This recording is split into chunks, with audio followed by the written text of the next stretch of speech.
Hello friends, स्वागत है आप सभी लोगों का हमारे चैनल क्विक स्टडी में। मैं कमल बेस्ट। इस वीडियो के माध्यम से दोस्तों आपके यहाँ पर कराऊंगा आर्मी टेक्निकल NA फिजिक्स का 27 पार्ट, यानी कि दोस्तों यहाँ पर आपको मिलेगा भौतिक विज्ञान का भाग नंबर 27।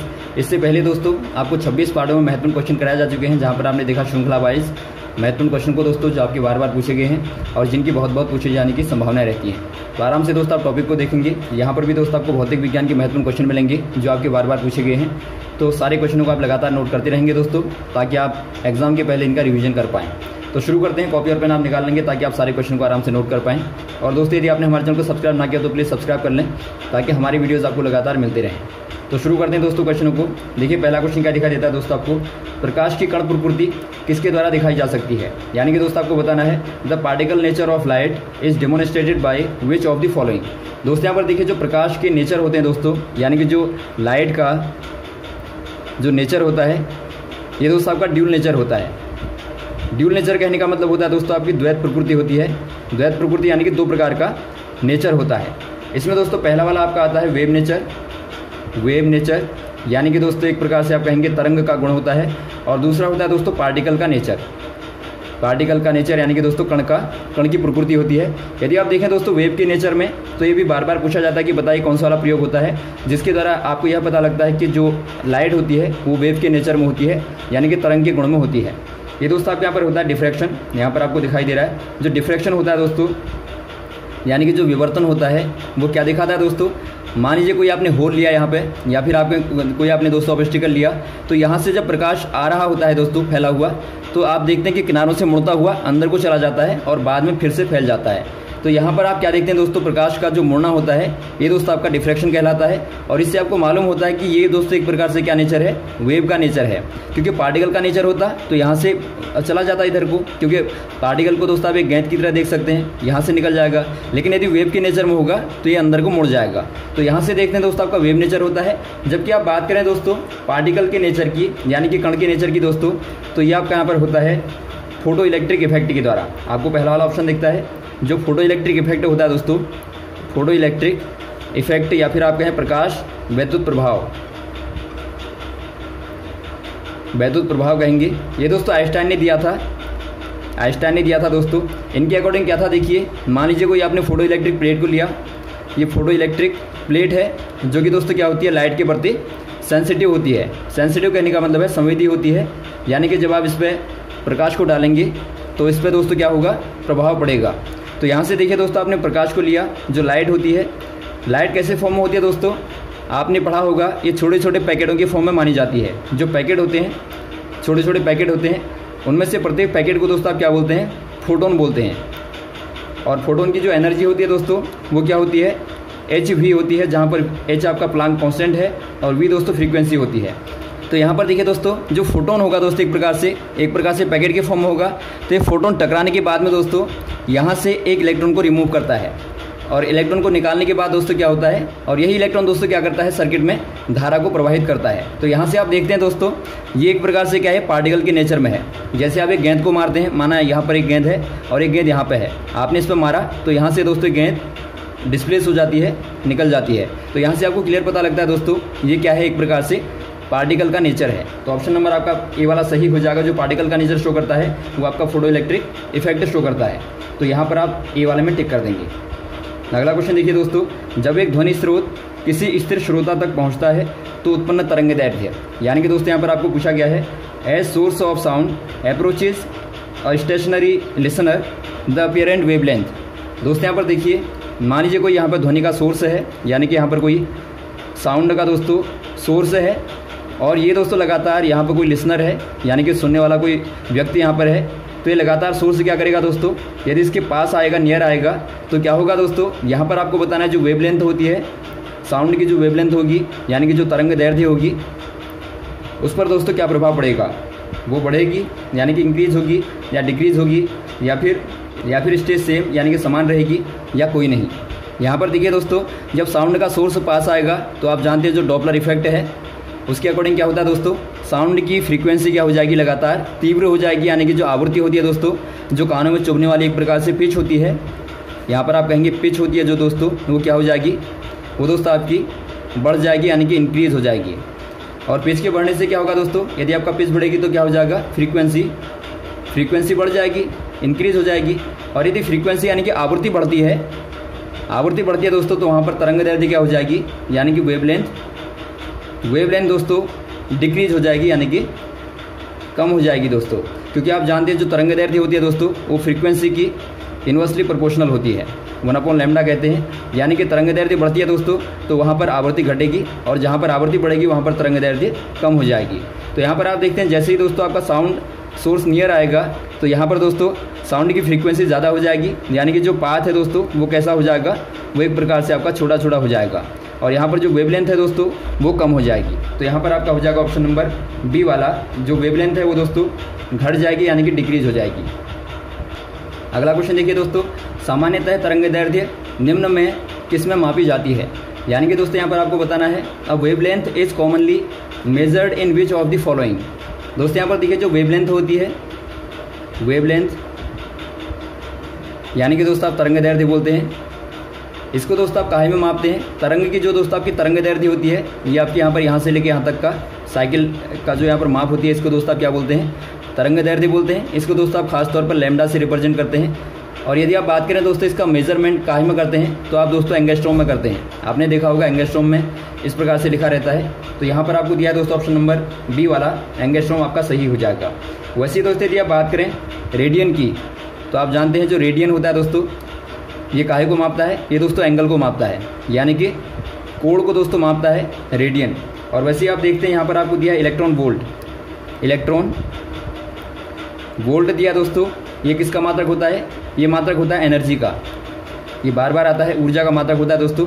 आपने देखा होगा ईवी लिखा रहता है, तो ईवी का मतलब होता है दोस्तों आपका इलेक्ट्रॉन वोल्ट। यदि आप इसका मान देखें दोस्तों, जो 1 ईवी होता है, ईवी बराबर होता है दोस्तों अप्रॉक्सीमेटली 1.6 × 10⁻⁻19 जूल।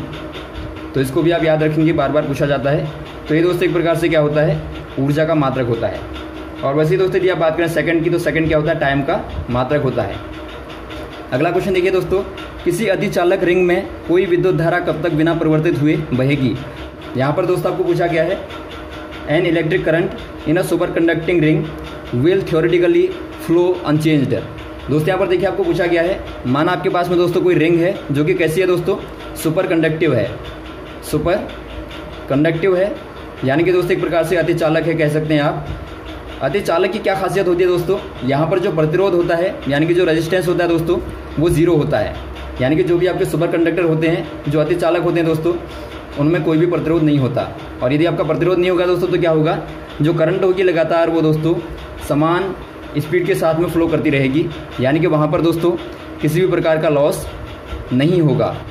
कब तक बहेगी, यहाँ पर आपका सिविरल मिनी सेकेंड या सेकेंड या सिविरल वीक्स या फॉरएवर। तो यहाँ पर आप कह देंगे दोस्तों फॉरएवर, यानी कि यहाँ पर कोई भी दोस्तों लॉस नहीं होगा। तो ऑप्शन नंबर आपका हो जाएगा डी वाला। अगला क्वेश्चन देखिए दोस्तों, कलर यानी कि रंगीन टीवी पर रंगीन चित्र कौन से रंग बनाते हैं। यानी कि यहाँ पर आपको पूछा गया है, what 3 colours form a picture in a colour TV. दोस्तों यहाँ पर देखिए जो कलर टीवी होती है दोस्तों, यानी कि जो रंगीन टेलीविज़न होता है, वहाँ पर दोस्तों आपने रंगीन चित्रों को देखा होगा। तो ये कौन से वाले 3 कलर बनाते हैं आपको बताना है। ये दोस्तों आपके रेड ग्रीन ब्लू होंगे, या रेड येलो ब्लू होंगे, या ग्रीन येलो रेड होंगे, या वॉयलेट ग्रीन रेड होंगे। ये दोस्तों आपके हो जाएंगे प्राथमिक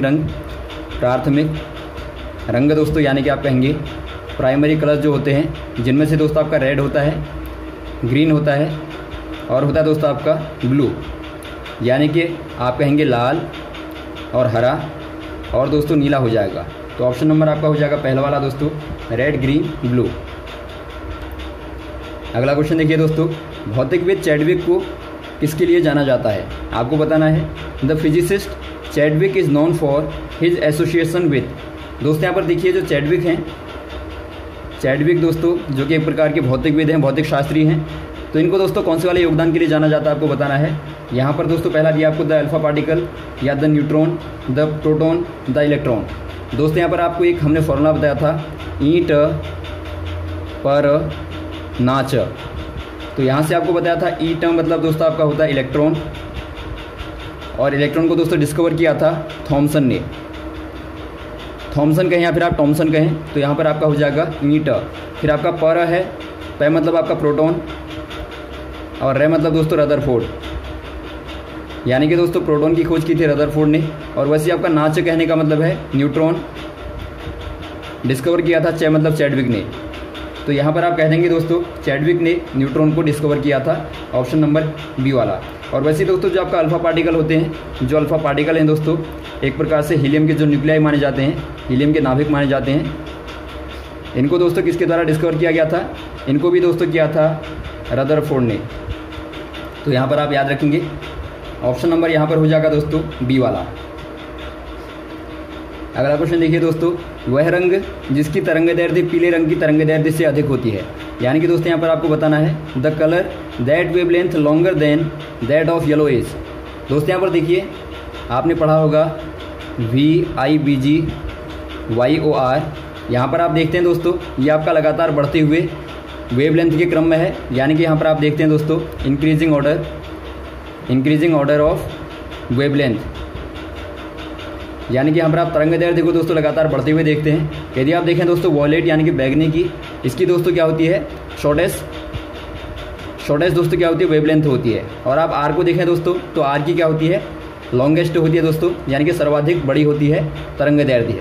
तो यहाँ पर आपको पूछा गया है येलो कलर से दोस्तों बड़ा किसका है? यहाँ पर आपको देखिए यहाँ पर आपके दो कलर आते हैं दोस्तों, ऑरेंज और रेड। तो यहाँ पर आपको दिया है रेड वाला, तो ऑप्शन नंबर ए वाले में आप टिक कर देंगे। रेड की दोस्तों येलो से क्या होती है? ज़्यादा तरंगदैर्ध्य होती है, लॉन्गर होती है। तो ऑप्शन नंबर आपका हो जाएगा ए वाला। अगला क्वेश्चन दिया है दोस्तों आपको, किसी तरंग की आवृत्ति 2/10 हर्ट्ज है तो इसकी आवर्तकाल क्या होगा? यानी कि दोस्तों आपको पूछा गया है the frequency of a wave is 2/10 hertz, what is the period of this wave. दोस्तों यहाँ पर देखिए जो किसी वेव का यदि आप बात करें दोस्तों पीरियड यानी कि आवर्तकाल, और दोस्तों बात करें आप फ्रीक्वेंसी की यानी कि आवृत्ति की बात करें, तो दोनों में क्या संबंध होता है दोस्तों? जो फ्रीक्वेंसी होती है दोस्तों वो टाइम पीरियड के व्युत्क्रमानुपाती होती है, यानी कि दोस्तों इनवर्स प्रोपोर्शनल होती है, इनवर्स में होती है। तो यहाँ पर आप कह देंगे दोस्तों F बराबर 1/T होता है। तो यहाँ से आपको T निकालना है तो आपका T बराबर क्या हो जाएगा? 1/F हो जाएगा। और यहाँ पर जो आपको F बराबर दिया है दोस्तों 2/10 दिया है हर्ज में। और आप जानते हैं जो हर्ज होती है दोस्तों ये फ्रीक्वेंसी की मात्रक होती है, यानी कि फ्रीक्वेंसी की दोस्तों यूनिट होती है। तो आप ध्यान देंगे तो यहाँ पर हो जाएगा दोस्तों 1/, क्या कर देंगे आप? 2/10 कर देंगे नीचे। तो यहाँ पर 10 ऊपर चला जाएगा तो 10/2 हो जाएगा, यानी कि 5 टाइम है दोस्तों आपका, तो कहाँ में आएगा? सेकंड में आएगा। तो यहाँ पर आपका 5 सेकंड हो जाएगा, ऑप्शन नंबर बी वाला 5 सेकंड्स। अगला क्वेश्चन देखिए दोस्तों, दो विभिन्न गैसों का समान आयतन, ताप और दाब है तथा ये आदर्श गैस का आचरण करती हैं, तब इनमें डैश भी समान होगा। यानी कि दोस्तों आपको यहाँ पर बताना है इन 2 different gases have the same volume, temperature and pressure and behave like idol gas, they will also be identical in which of the following. दोस्तों यहाँ पर देखिए आपको 2 प्रकार की गैसें दी है दोस्तों, डिफरेंट टाइप की। मान लीजिए यहाँ पर आपकी गैस G1 है और यहाँ पर आपके पास में गैस G2 है। दोनों दोस्तों क्या दिखाती हैं? आइडल गैस का नेचर दिखाती हैं, यानी कि दोस्तों यहाँ पर क्या हो जाएगा? आदर्श गैस का आचरण होगा दोस्तों। और साथ में आपको दिया है जो PVT हैं दोस्तों दोनों के बराबर हैं, यानी कि जो आयतन है या दाब है या ताप है दोनों के समान है। तो यहाँ से आप कह सकते हैं दोस्तों जो आपका PV बराबर क्या हो जाएगा? nRT होता है आइडल गैस के लिए। तो यहाँ से आप यदि n को निकालें तो PV/RT हो जाएगा। और यहाँ से आप देखते हैं दोस्तों P कांस्टेंट है, V कांस्टेंट है और T भी दोस्तों आपका कांस्टेंट है। तो R तो आप जानते हैं ये आपका दोस्तों कांस्टेंट होता है। तो यहाँ पर n क्या हो जाएगा दोस्तों? एक प्रकार से n भी दोस्तों आपका कांस्टेंट हो जाएगा, जो कि नंबर ऑफ पार्टिकल होता है, जो गैस के अणु होते हैं दोस्तों उनका नंबर को दिखाता है। तो यहाँ पर n भी क्या हो जाएगा? कांस्टेंट हो जाएगा। और आप यहाँ से भी जानते हैं दोस्तों जो काइनेटिक एनर्जी होती है, काइनेटिक एनर्जी यानी कि दोस्तों जो गतिज ऊर्जा होती है, आप जानते हैं लगातार गैसों के पार्टिकल क्या होंगे? आपस में टकराएंगे दोस्तों, तो उससे क्या हो जाएगा? जो टोटल काइनेटिक एनर्जी होती है, यदि आप डायटोमिक गैस की बात करें तो उसके लिए होती है दोस्तों आपकी काइनेटिक एनर्जी बराबर 3/2 nRT।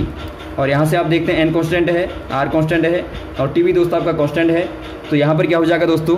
जो एक प्रकार से काइनेटिक एनर्जी होती है वो भी दोस्तों एक प्रकार से समान होगी। तो यहाँ पर देखिए आपको दिया है ऑप्शन नंबर सी वाला, टोटल मॉलिक्यूलर काइनेटिक एनर्जी, यानी कि दोस्तों कुल आणविक जो गतिज ऊर्जा होगी दोनों के लिए दोस्तों क्या हो जाएगी? समान हो जाएगी। तो यहाँ पर आप कहेंगे दोस्तों दोनों के लिए जो आपकी मॉलिक्यूलर काइनेटिक एनर्जी होगी दोस्तों वो सेम हो जाएगी। यानी कि दोनों के लिए कुल आणविक गतिज ऊर्जा समान होगी। तो यहाँ पर आपका ऑप्शन नंबर हो जाएगा सी वाला, सी वाले में आप टिक कर देंगे। तो यहाँ तक दोस्तों आप क्वेश्चन को तैयार करें, इसके बाद में आपको नेक्स्ट वाले भाग में आगे के क्वेश्चन को कराएंगे लगातार। Okay, thanks. जय हिंद, जय भारत।